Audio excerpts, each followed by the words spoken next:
Ia. O ke mangaku o lea ua ngā fōa leaka e pei or kala e whai a pai a kea ma pai a lala. A o lea fō i ua whai kū le langiu e pei or kala e whai le whale kua masanga. E anga o lea e kū lupe so ngā. Kua sange fō i le mangumā e pei o whaiva e masangi e isa le aula masa whoku la whai. Wa lea e pusi la malamar kai. A e uka fo i pāngoa malpo vai e pei o kalanga whai le koa le ala kau. Lea ua umao ngā whekalai sa kaua. O ngā umangaku lea. O pa ia o lea so e amaka mai le onge le ufikia ngā le makasaua le kui mangua. E mai o le makasaua ngā mamake ai e malarakea awa whe ai mai a whe ai le kui mangua. Se i pā ia kiki au koa e a paralaua. Kai ngangere inga i lau o le anga. Iai le ngofoa o le maria koa. Mangako o le au ngu a kuia whakingi o skausala. Ngi me ange ua uvalvalo a mangu e pei or kala e whai le whaiva o le pungi a vava e ngā kai whale o le whangu a li i ma le whaupapa. O le kala ar kusi. E mai e iloa ka vika. I le maaka ngalavea i koriaka. E iloa apela amo. I le ke leo longa whakua kua. A iloa fo i Solomonga. I le kele o ngā vā.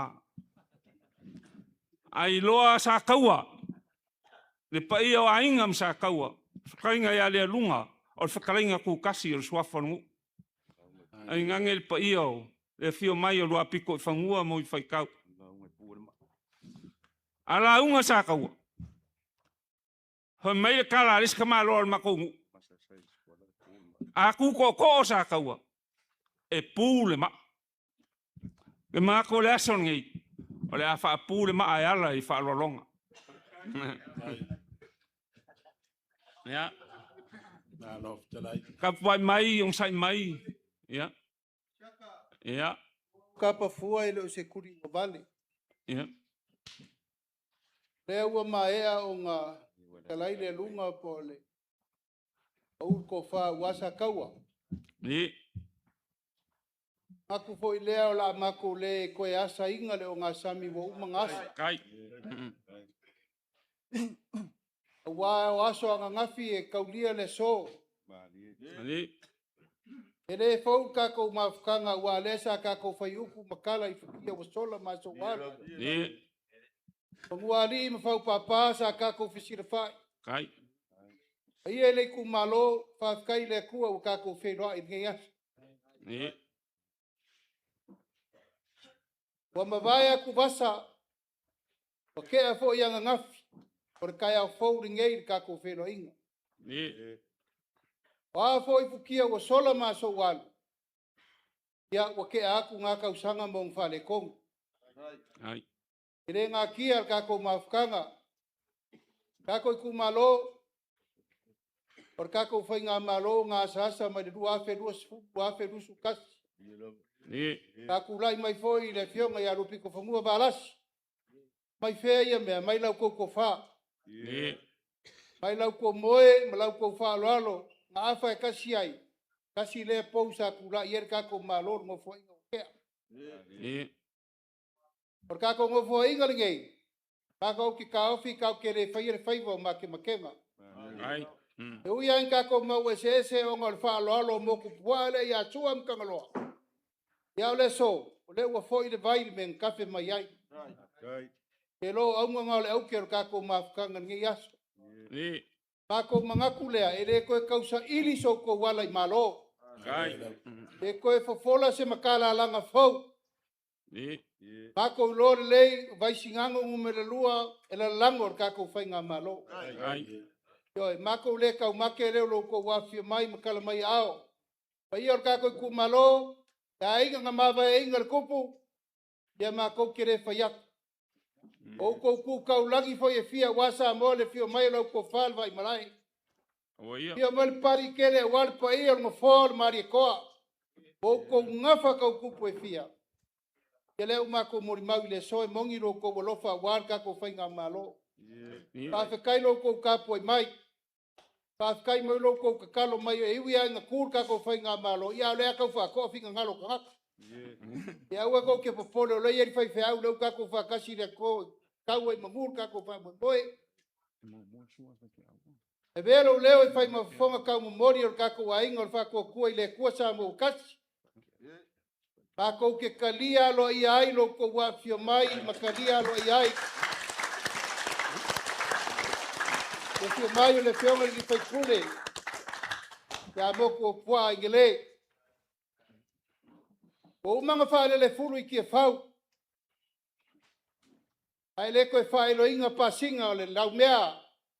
E vai ai Samoa ko whawha le lea wa Samoa mo loko siapo lau keme. E ala leo ria iaso, momori aku le mako wa nganga whawha keme. Ia, o ngisi kulanga umar kula fongo. Ia se kako wheloi ma le fongo whekalaini whakingo lea. Au le nganga whawha kai ia so leo mako mai ka wako leo wa whio mai sua makangaloa. La kou nge ingo kou whiri ia i a walwha langa mai o nge fo inga. Awhai kasi o moko pua lea. Le nganga siri le ngā maraka ua. E leo ko yengi ava ngō furi kua inga. I ava ngō kau makenga. Ai momori le nganga whawha kai le nganga malmalama. Le fionga ia moko pua. E ngā rurue whakasi. Wāringa i rima kau sanga kau kua inga o kako i ku malo. O mga whakakia o kako malo ala fua mea uma mo le manguia o kako i ku malo. Ta kako wasasa i le lango fo inga. Le wasi i le fua war kau kuanga o kako i ku malo. Ia, la fua kula ia. Moko pua. Ia, kalamai ao, welcome home. Teo mai ma kalamai ao o kako ainga se kaimi. Ia kako fisirfa ia. O ala ia o mea. O ala ia, e ala ai, mea mongi ma mea wha maongi. Au wange e eise si oso le wha malama, o le oso le wha malama, o ngoi ma le wha mea. Au le so, o le laba ua e ui mai ni loko ao, o le leo leo mamoe. E ke anga i le leo, i e mapui pui le kako i kumalo, o wā le kulango le aso ma le wha moe moe. O sia mako ukala le vai malai. Tanga o mga kuaku o le lai wha pūr papa. Ya la mako kapo yak e kami po yak sa mako kala e lo ia ia vili maulo ko wale so Afkai la ofionga le pandemia. Ia e mai ka waku o le whalengei o le whale o pō mau. Whai mai e kuru i kao. Ai ako koa fo i o ngaka iau. Au le whale fo i o le kengi o le whaasalele. Mai ka waku e whale o le kengi e meko kangi vale. Whai mai o le whale pai i lei e fau ia au le oa. Le asorangi. Mani e mai alau fionga le pale mia whapea le ngofo a minska. Kai ngange e fio mai o le whaipule. Ia masui ma manu. O le pai o kako vaenga whai. Kai ngange le fionga le fonga whakalai. E uinga o mako le vai aku o sao whai mai. Ia. Kai kongu o iai longa nganga malonga whaku i kongu o le whaningei. Ia, e kapo ai mai se i kaum whaiak.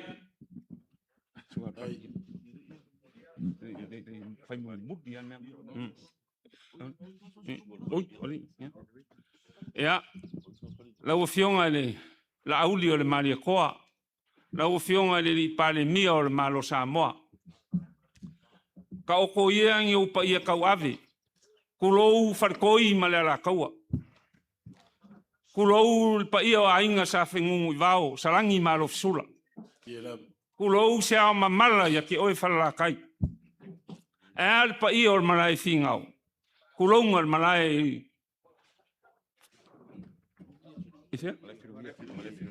Malai filongia. Ole... Dei o malai le ila lokea leo. Ole malai le ila lokea leo ki kau mawhau aku iai. Ia langa e whainka langa o le malai ngai ki mau paolo ai.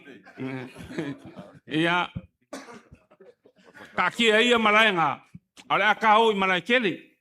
Langa o le malai a whiwhio ai sao. A whiwhio ai poraka i vao ma a inga ingoa. Kulonga le pa ia o sai kupuwa mangu. Kulonga fo i le pa ia o le malai filongia.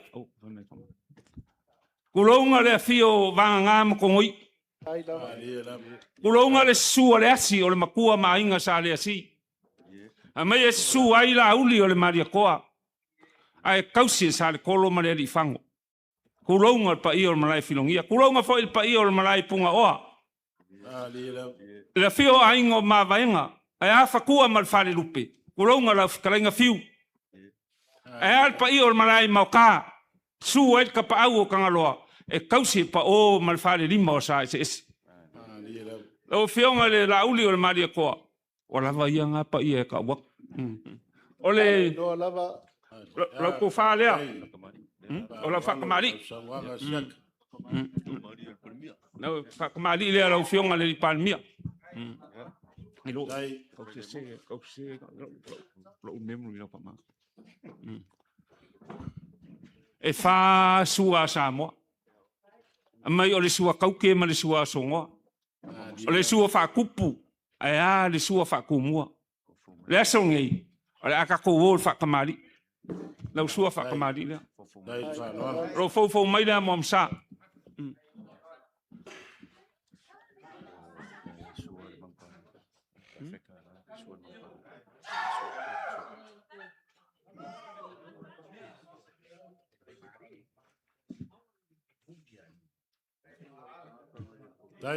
Tai le whanalo ma whakup. Tai le lei. Ea. Loa iai ma le Afrika la. Le mangu parangi o lau sua. Tai. El mga ku le fionga le li. Ia kai o kako mano.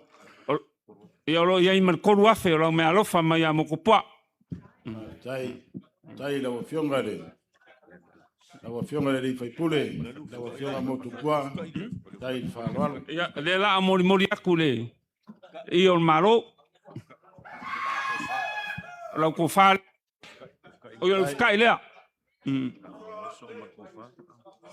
Tai Penga ko wha. whatupu ma le whakamari a wā le fionga le. Le rei palmia. Le fionga le lauli a le mari toa. Ia o lau ko wha lea.